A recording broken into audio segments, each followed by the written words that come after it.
ओम नमः शिवाय। हर हर महादेव। आज आप सुनेंगे एकादशी व्रत के पारण पर सुनी जाने वाली कथा। एकादशी व्रत का हमारे हिंदू धर्म में बहुत ही अधिक महत्व माना गया है।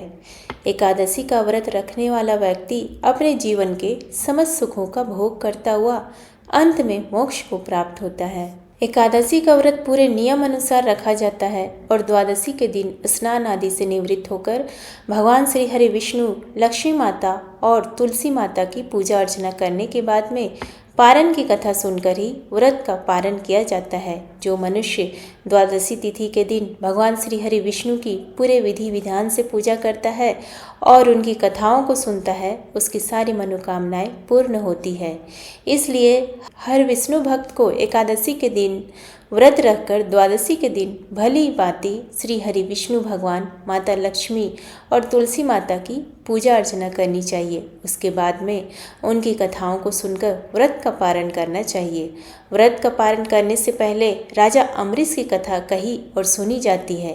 तो आइए आप सभी के मंगल जीवन की कामना करते हुए इस पावन अवसर पर सुनते हैं भगवान श्री हरि विष्णु के परम भक्त राजा अम्बरीश की कथा। कथा शुरू करने से पहले कमेंट बॉक्स में विष्णु भगवान की जय हो, लक्ष्मी माता की जय हो और तुलसी माता की जय हो जरूर लिखिएगा और फिर प्रसन्न होकर एकाग्रचित मन से इस कथा को सुने। बोलो लक्ष्मीपति नारायण के अनंत स्वरूपों की जय हो। बोलो गणेश जी महाराज की जय हो। राजा अम्बरीश भगवान श्री हरि के परम भगत थे। उनके पास खूब धन दौलत था। सातों दीप अचल संपत्ति और अतुल ऐश्वर्य के शासक होने के बाद भी इन सब चीज़ों को सपने के समान समझते थे।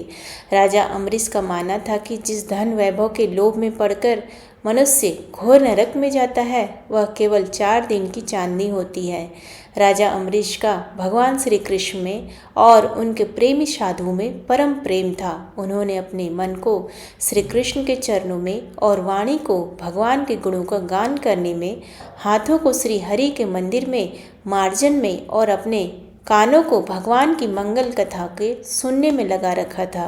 उन्होंने अपने नेत्रों को श्री हरि के विग्रह व मंदिरों के दर्शन में, नासिका को उनके चरण कमलों पर चढ़ी श्रीमती तुलसी की दिव्य गंध में और जीवा को भगवान के प्रति अर्पित निवेद्य प्रसाद में संलग्न कर दिया था। राजा अम्बरीश के पैर भगवान के क्षेत्र आदि की पैदल यात्रा करने में लगे रहते थे और वे सिर से भगवान श्री कृष्ण के चरण कमलों की वंदना किया करते थे। इस प्रकार उन्होंने अपने सारे कर्म, यज्ञ, पुरुष, इंद्रिय भगवान के प्रति उन्हें सर्व एवं सर्वर रूप समझकर समर्पित कर दिए थे और भगवत ब्राह्मणों की आज्ञा के अनुसार ही वे इस पृथ्वी पर शासन करते थे। तो इस तरह राजा अम्बरीश की अनन्य प्रेम में भक्ति से प्रसन्न होकर भगवान ने उनकी रक्षा के लिए सुदर्शन चक्र को नियुक्त किया था, जो हमेशा राजा अम्बरीश की रक्षा के लिए तैयार रहता था। एक समय की बात है, राजा अम्बरीश अपनी पत्नी के साथ भगवान श्री कृष्ण की आराधना करने के लिए 1 वर्ष तक द्वादशी प्रधान एकादशी व्रत करने का नियम लिया था। व्रत की समाप्ति होने पर कार्तिक महीने में उन्होंने 3 रात का उपवास किया और एक दिन यमुना जी में स्नान करके भगवान श्री कृष्ण की पूजा करके पहले ब्राह्मणों को भोजन करवाया, फिर सुसज्जित गौएं उन ब्राह्मणों के घर भेज दी। इस तरह से ब्राह्मण देवताओं को अच्छी तरह खुश करके उनसे आज्ञा लेकर व्रत के पारण की तैयारी करने लगे। तो उसी समय ऋषि दुर्वासा वहां पर पहुंच गए, जो श्राप और वरदान देने में माहिर थे। ऋषि दुर्वासा को देखते ही अम्बरीश उठकर खड़े हो गए, आसन देकर उन्हें बैठाया और विविध सामग्रियों से उनके चरणों में प्रणाम करके भोजन के लिए प्रार्थना की। दुर्वासा जी ने राजा अम्बरीश की प्रार्थना स्वीकार कर ली और कहने लगे कि भोजन तो मैं करूँगा, पर पहले स्नान करके आऊँगा। तो वह नदी तट पर चले गए। वहाँ पर ब्रह्मा जी का ध्यान करते हुए यमुना के पवित्र जल में स्नान करते रहे और उधर राजा अम्बरीश के पारण का समय बीतता जा रहा था। द्वादशी केवल 1 घड़ी भर की शेष रह गई थी। तो राजा अम्बरीश तो धर्म संकट में पड़ गए।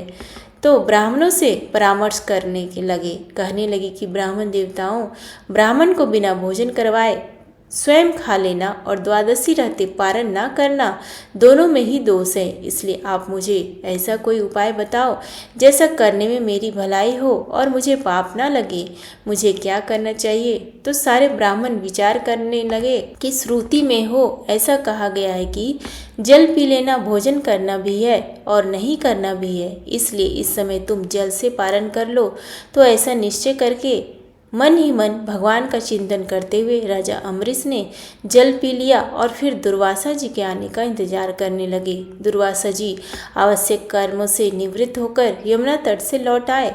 जब राजा ने आगे बढ़कर उनका अभिनंदन किया तब उन्होंने अनुमान से ही समझ लिया कि राजा अम्बरीश ने पारण कर लिया है, तो उन्हें गुस्सा आ गया। उस समय दुर्वासा जी बहुत भूखे थे, तो वह क्रोध से थरथर कांपने लगे और उन्होंने हाथ जोड़कर खड़े राजा अम्बरीश से कहा, अरे इसे देखो तो सही, यह कितना क्रूर है। धन के मद में मतवाला हो रहा है। भगवान की भक्ति तो इसे छू नहीं सकती। यह अपने आप को समर्थ मानता है, इससे बड़ा तो कोई है ही नहीं। इसने तो आज धर्म का उल्लंघन करके बड़ा अन्याय किया है। मैं यहाँ पर इनका अतिथि बनकर आया था, पर यह मुझे खिलाए बिना ही स्वयं भोजन कर लिया है। यह मेरे क्रोध से नहीं बच सकता। यह कहकर राजा अम्बरीश से कहने लगे कि जो गलती तुमने की है उसकी सजा तो तुम्हें भुगतनी पड़ेगी। मुझे भोजन करवाए बिना तुमने व्रत का पारण कैसे किया? इस तरह बोलते बोलते दुर्वासा ऋषि क्रोध से जल उठे।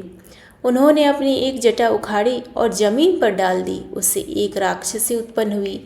तो ऋषि दुर्वासा ने उससे कहा कि राजा अम्बरीश को मार डालो।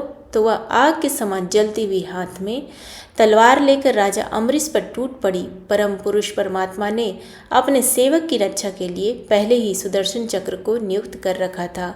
तो जैसे आग क्रोध से गुरा हुआ सांप को भस्म कर देती है, वैसे ही सुदर्शन चक्र ने दुर्वासा जी की कृत्या को जलाकर ढेर कर दिया। जब दुर्वासा जी ने देखा कि मेरी बनाई हुई कृत्या तो जल रही है और सुदर्शन चक्र मेरी ओर आ रहा है, तो वे भयभीत हो गए और अपने प्राणों को बचाने के लिए वहां से भाग निकले। अब आगे आगे ऋषि दुर्वासा और पीछे पीछे सुदर्शन चक्र को दुर्वासा ऋषि भागते भागते आकाश, पृथ्वी, अतल वितल आदि नीचे के लोक, समुद्र, लोकपाल और उनके द्वारा सुरक्षित लोकों में एवं स्वर्ग लोक तक पहुंच गए। पर सुदर्शन चक्र उनके पीछे लगा ही रहा। तो इस तरह चक्कर को अपने पीछे लगा हुआ देखकर ऋषि दुर्वासा डर गए। जब ऋषि दुर्वासा को अपनी रक्षा करने वाला कोई भी नहीं दिखाई दिया, तो वह अपने प्राण बचाने के लिए देव शिरोमणि पितामह ब्रह्मा जी के पास गए और बोले कि पितामह, आप तो स्वयंभू हैं, आप इस तेजोमय चक्र से मेरी रक्षा कीजिए।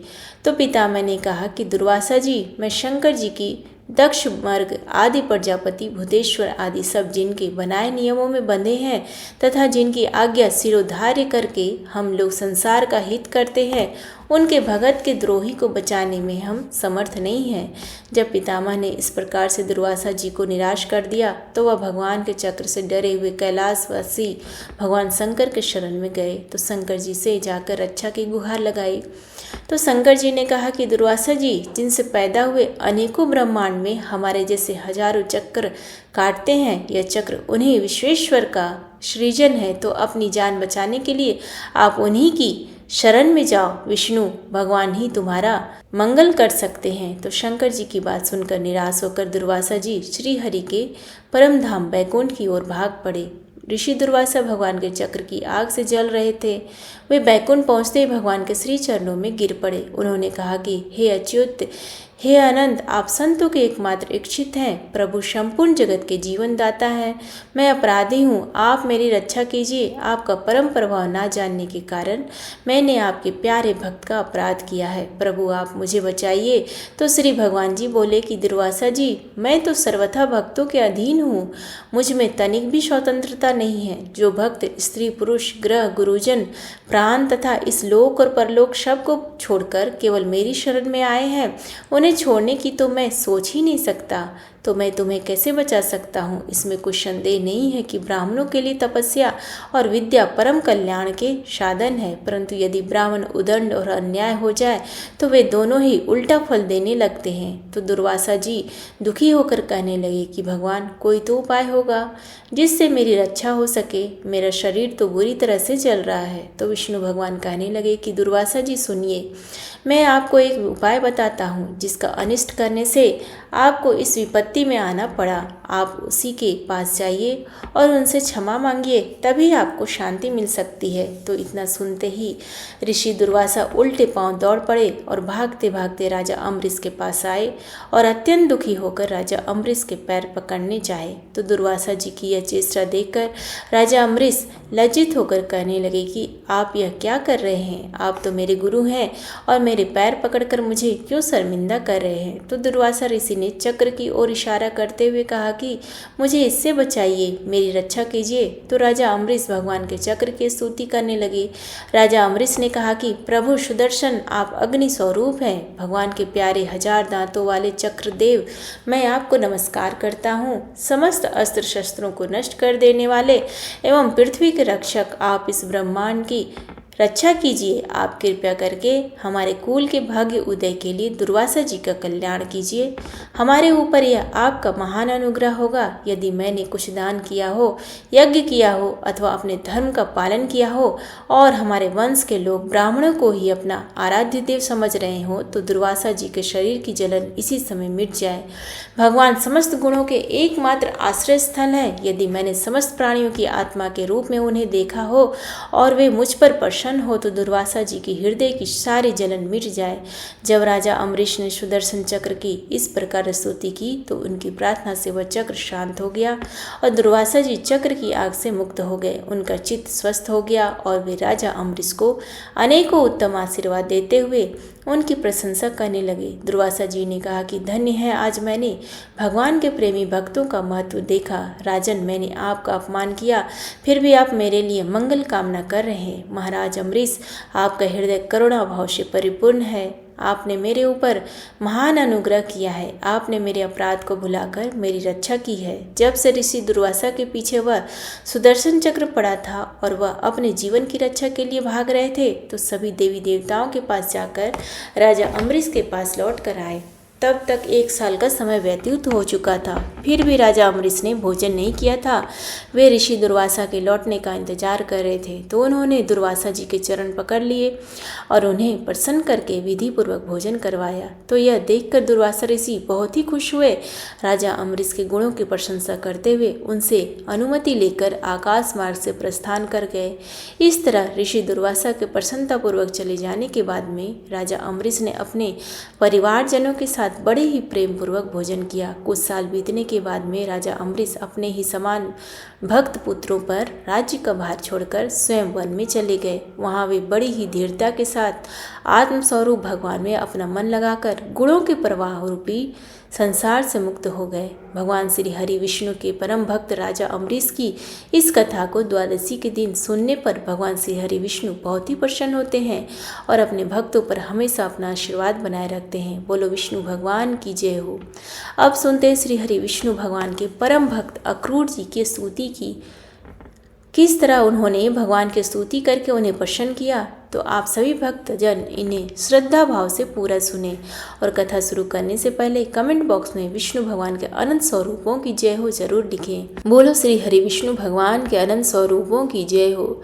अक्रूर जी भगवान के दर्शन पाकर भाव विभोर हो गए और कहने लगे कि हे प्रभु, आप प्रकृति आदि समस्त कारणों के परम कारण हैं। आप ही अविनाशी पुरुषोत्तम नारायण हैं तथा आपके ही नाभि कमल से ब्रह्मा जी का आविर्भाव हुआ है, जिन्होंने इस चराचर जगत की सृष्टि की है। मैं आपके चरणों में नमस्कार करता हूँ। पृथ्वी, जल, अग्नि, वायु, आकाश, अहंकार, मह, तत्व, प्रकृति, पुरुष, मन, इंद्रिय, संपूर्ण इंद्रियों के विषय और उनके अधिष्ठता देवता, यही सब चराचर जगत तथा उसके व्यवहार के कारण है और यह सब के सब आपके ही अंग स्वरूप है। प्रकृति और प्रकृति से उत्पन्न होने वाले समस्त पदार्थ इन वृत्ति के कारण ग्रहण किए जाते हैं, इसलिए यह सब अनामा है।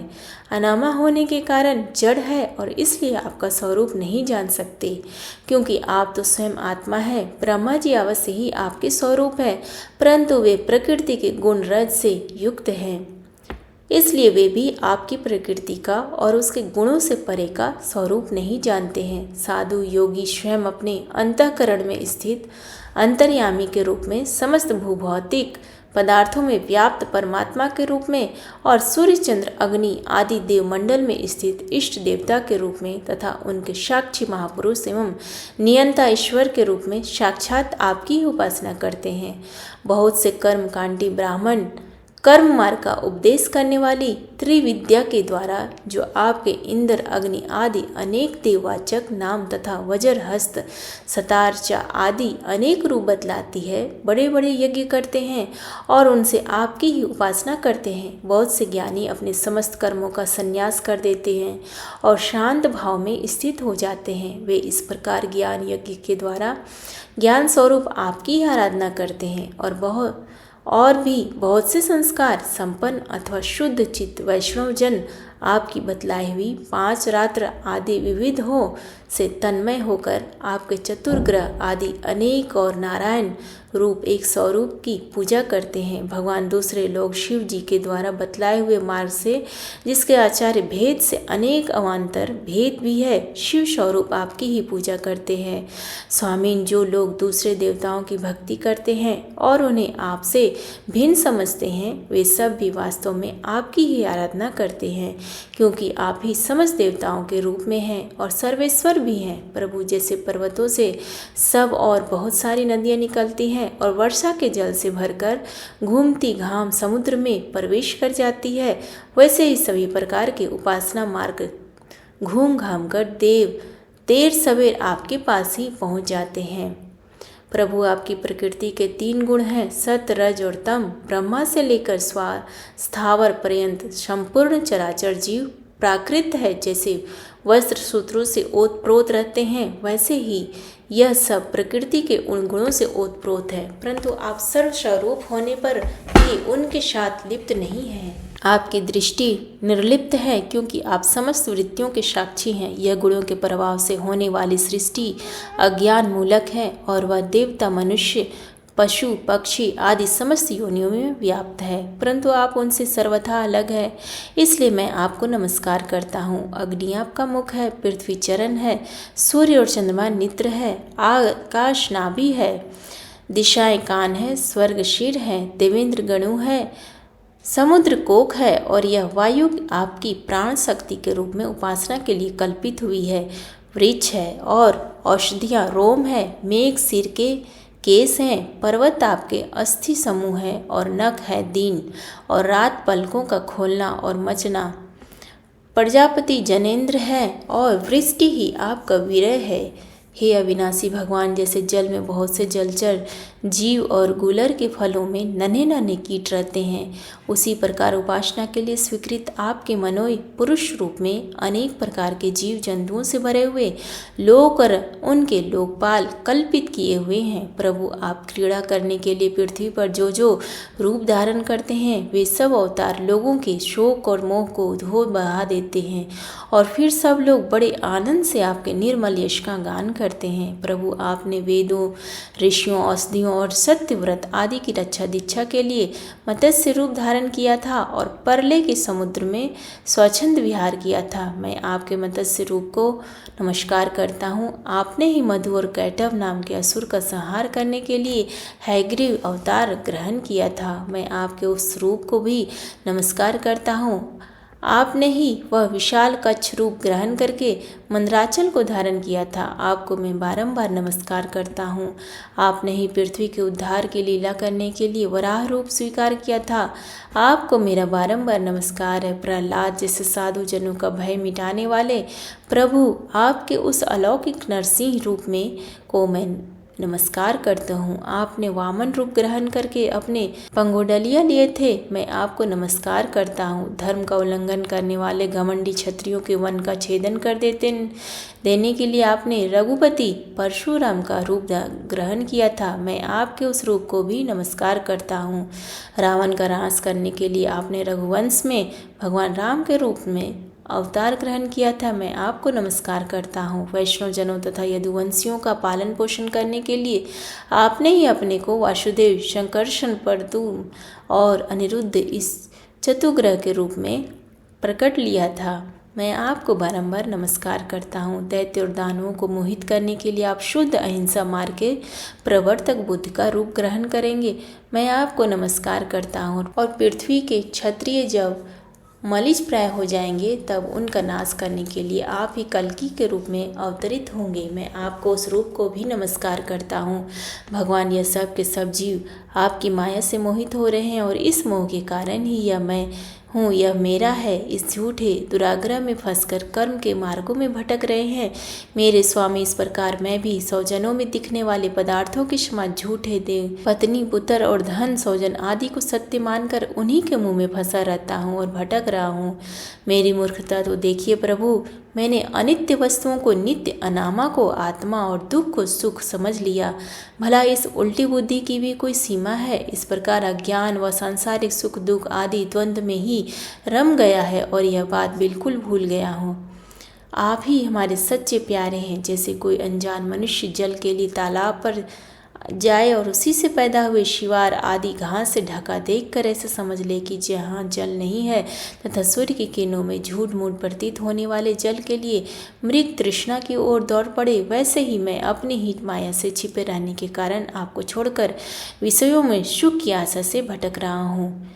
मैं अविनाशी अक्षर वस्तु के ज्ञान से रहित हूँ और इसी से मेरे मन में अनेक वस्तुओं की कामना है और उन्हीं कामनाओं की पूर्ति करने के लिए कर्म करने के संकल्प उठते ही रहते हैं। उसके अतिरिक्त इंद्रिय भी जो बड़ी प्रबल है, मन को मत कर बलपूर्वक इधर उधर घसीट कर ले जाती है, इसलिए इस मन को मैं रोक नहीं पाता हूँ। इस प्रकार भटकता हुआ मैं आपके उन चरण कमलों की छत्र छाया में आ पहुँचा हूँ जो दुष्टों के लिए दुर्लभ। मेरे स्वामी, इसे भी मैं आपका कृपा प्रसाद ही मानता हूँ, क्योंकि हे ईश्वर, जब जीव के संसार से मुक्त होने का समय आता है तब सत्पुरुषों की उपासना से चित्तवृत्ति आप में लगती है। प्रभु, आप केवल विज्ञान स्वरूप हैं, विज्ञान धन है।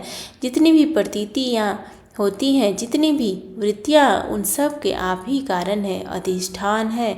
जीव के रूप में एवं जीवों के सुख दुख आदि के निमित्त काल, कर्म, स्वभाव तथा प्रकृति के रूप में आप ही हैं तथा आप ही उन सब के नियंता ही हैं। आपकी शक्ति अनंत है, आप स्वयं ब्रह्मा हैं। मैं आपको नमस्कार करता हूँ।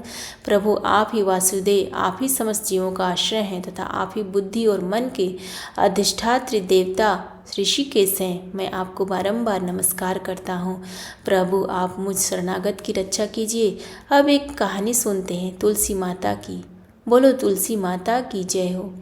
एक कथा के अनुसार एक परिवार में नंदन भाभी रहा करती थी। नंदन छोटी थी और उसके माँ बाप की मृत्यु हो चुकी थी। वह अपने भैया भाभी के साथ रहती थी। उसका बचपन से नियम था कि वह तुलसी की बड़ी सेवा किया करती थी, पर उसकी भाभी को यह सब कुछ फूटी आंख नहीं सुहाता। जब वह तुलसी माता की पूजा करती तो हमेशा ईर्ष्या भरी नज़रों से देखती रहती और सोचती कि बहाना लेकर यहाँ बैठ जाती हैं। घर का कोई काम तो करती नहीं है। कभी कभी तो वह गुस्से में बोल भी देती है, जब तेरा विवाह हो तो तुलसी ही खाने के लिए बारातियों को दूंगी और तुलसी ही तुझे दहेज में दे दूंगी, क्योंकि तुझे तो तुलसी ही परम प्यारी है और कोई काम से तो तुझे लेना देना है नहीं। कितनी बड़ी हो गई है, घर का कोई काम नहीं करती है।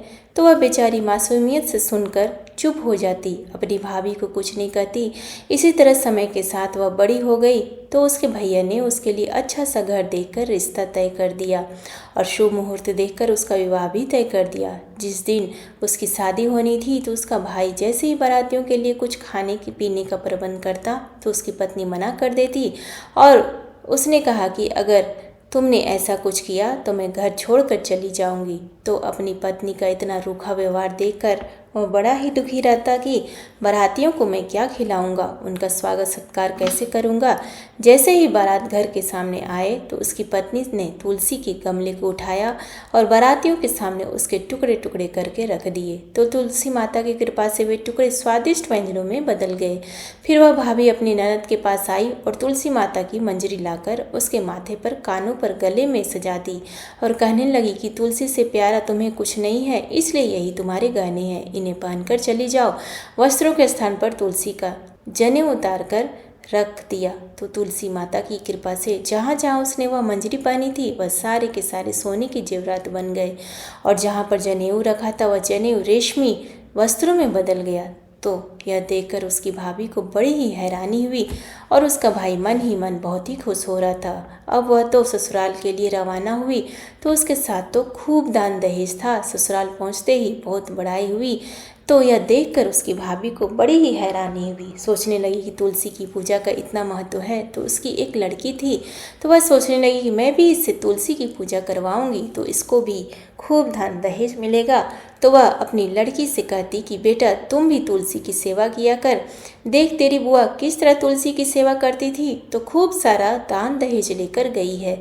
पर लड़की का मन तुलसी सेवा में कभी नहीं लगता था। धीरे धीरे समय बीतता गया, लड़की के विवाह का समय आ गया तो उस लड़की की माँ सोचने लगी कि जैसा व्यवहार मैंने इसकी बुआ के साथ किया था वैसा व्यवहार इसके साथ करूँगी ताकि यह भी खूब सारा दान दहेज लेकर जाए और ससुराल में बड़ाई हो। अब उस लड़की की शादी तय कर दी गई। लड़की के पिताजी ने अपनी पत्नी से कहा कि मैं अपनी बहन को ले जाता हूँ, पर उसकी पत्नी कहने लगी कि नहीं, उसे नहीं लाना, आपकी बहन मुझे फूटी आंख नहीं सुहाती, अगर आप उसे ले आए तो मैं घर छोड़कर चली जाऊंगी।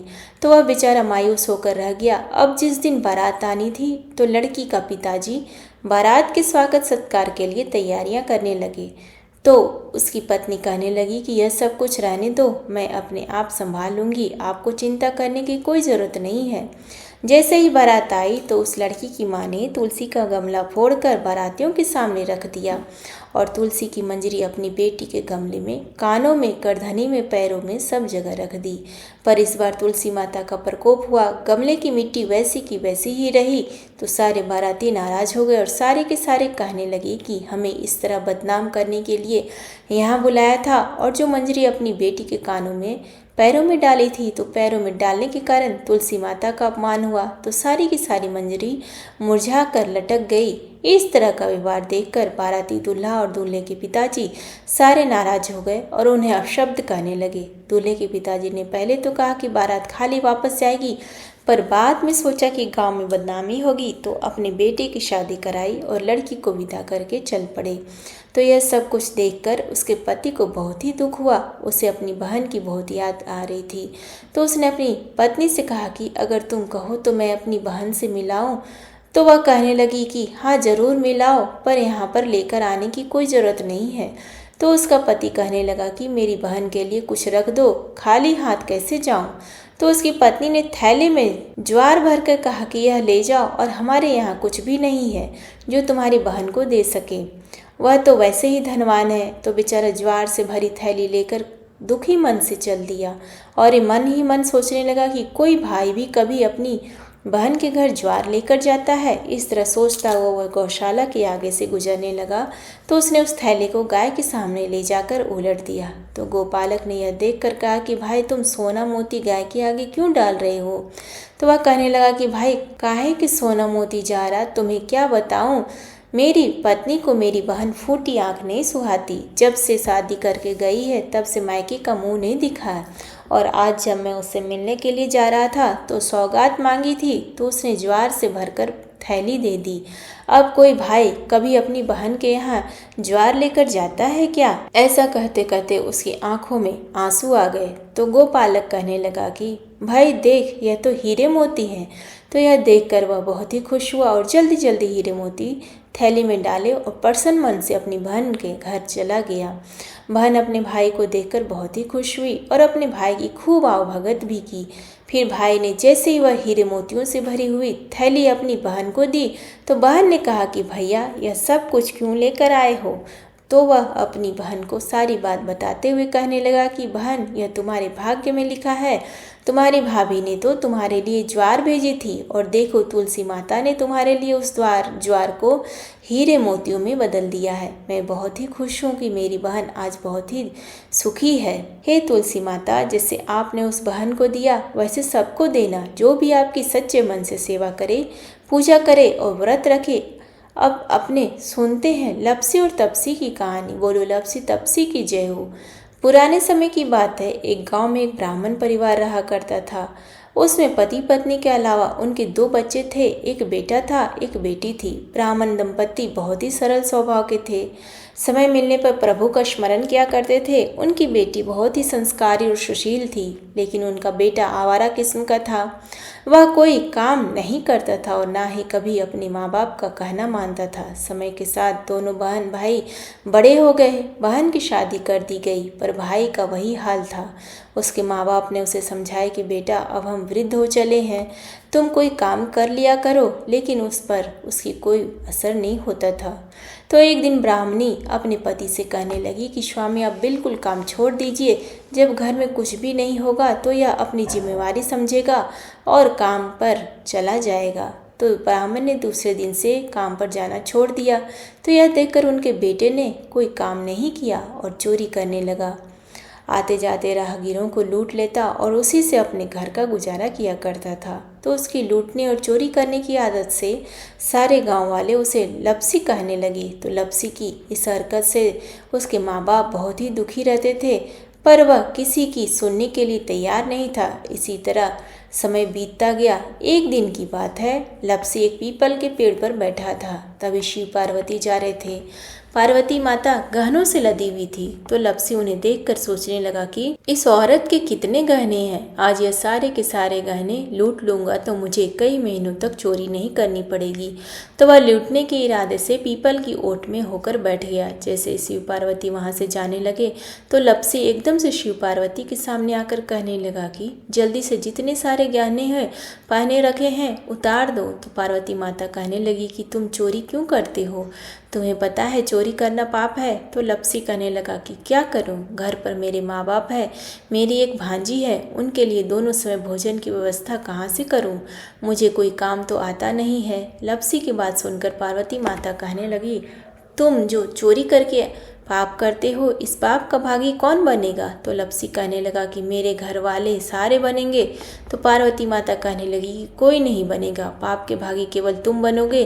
तो लपसी कहने लगा कि मैं लूट खसोट कर उन्हीं के लिए लेकर जाता हूँ, तो पाप के भागी तो उन्हें बनना ही पड़ेगा। तो लपसी की बात सुनकर पार्वती माता ने हंसकर कहा कि हम यहीं पर बैठे हैं और तुम अपने घर जाओ, अपने घर वालों से पूछो कि कोई तुम्हारे पाप का भागी बनेगा क्या। तो यह सुनकर लपसी भागा भागा अपने घर आया और अपनी माँ के पास गया और कहने लगा कि माँ, मैं चोरी करके लाता हूँ, राह चलते राहगीर को लूटता हूँ, तुम्हारे लिए ही तो करता हूँ।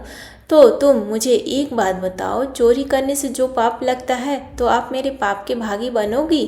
तो लपसी की बात सुनकर उसकी माँ कहने लगी कि बेटा, मैंने तो तुमसे नहीं कहा कि तुम चोरी करके लाओ, तुम कमा कर लाओ, हमें तो 2 वक्त की रोटी चाहिए, मैं तो तुम्हारी पाप की भागी नहीं बनूंगी। तो माँ के मुंह से इस तरह की बात सुनकर लपसी तो हैरान हो गया।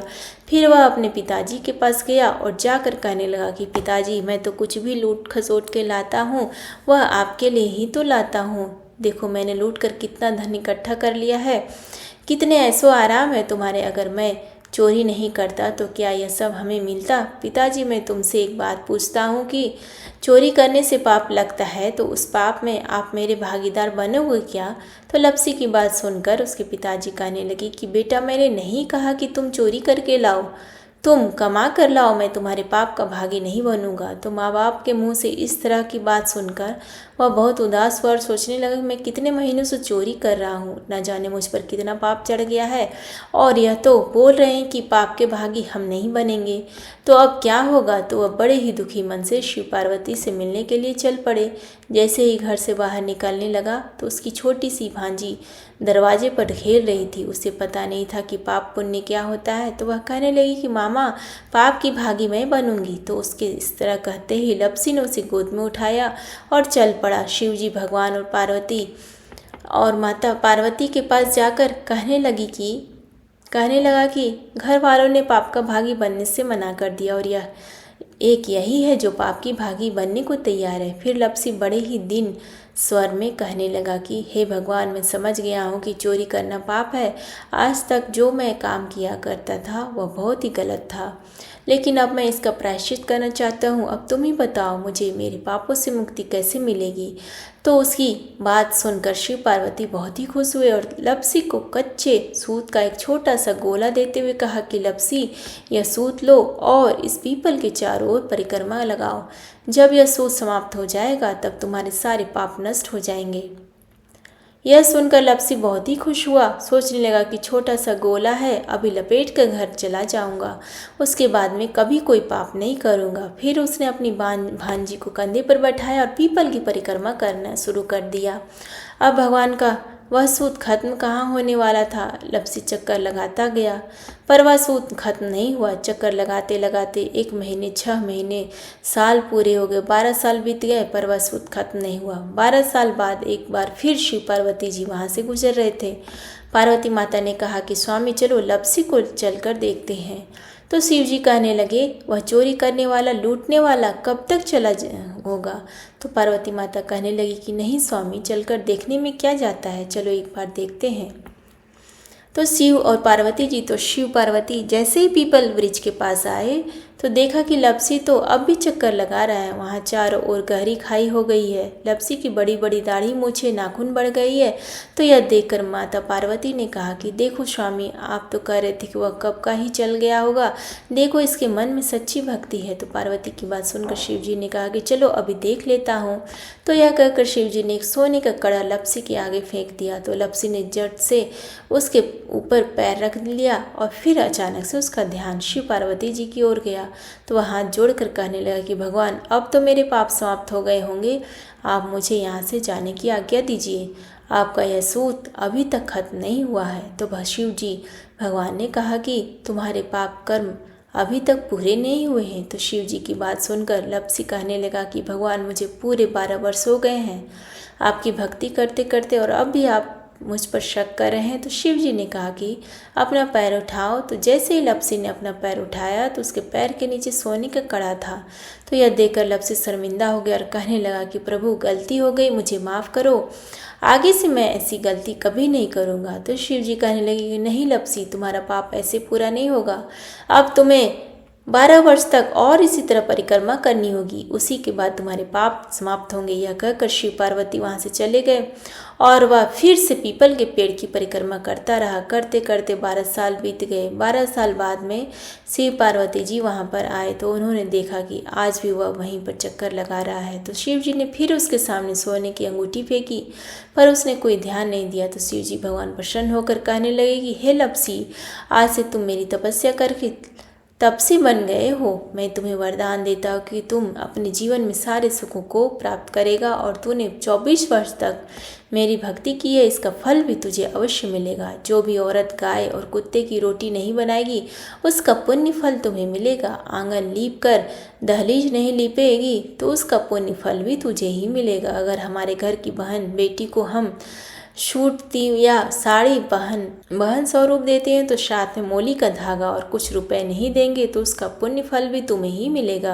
अगर कोई दिए से दिया जलाए तो उसका पुण्य फल भी तुम्हें ही मिलेगा। अगर व्रत और पूजा पाठ में सारी कहानी सुन ले और तुम्हारी कहानी ना सुने तो उसका पुण्य फल भी तुम्हें ही मिलेगा। कहा जाता है कि तभी से सुबह पहली रोटी गाय की और सुबह की अंतिम रोटी छोटी बनाई जाती है और शाम को अंतिम रोटी बड़ी बनाई जाती है जो कुत्ते की होती है, और दिए से दिया भी नहीं जलाया जाता है। घर की बहन बेटियों को सूट और तीव के साथ बहन स्वरूप कुछ रुपए भी जरूर दिए जाते हैं। उसी दिन से हर व्रत कथा के बाद में लप्सी तपसी की कहानी जरूर सुनी जाती है। कथा समाप्त होने पर कहा जाता है कि लप्सी का फल लप्सी को मिले, तपसी का फल तपसी को मिले। हमारी पूजा पाठ का, हमारे व्रत का और हमारी कहानी का पुण्य फल हमें मिले। बोलो लप्सी तपसी की जय हो। यह थी एकादशी व्रत की पारण की कथा। समाप्त होते ही कमेंट बॉक्स में श्री हरि विष्णु जरूर लिखिएगा। आप सभी की मंगल कामना के साथ ओम नमः शिवाय, हर हर महादेव।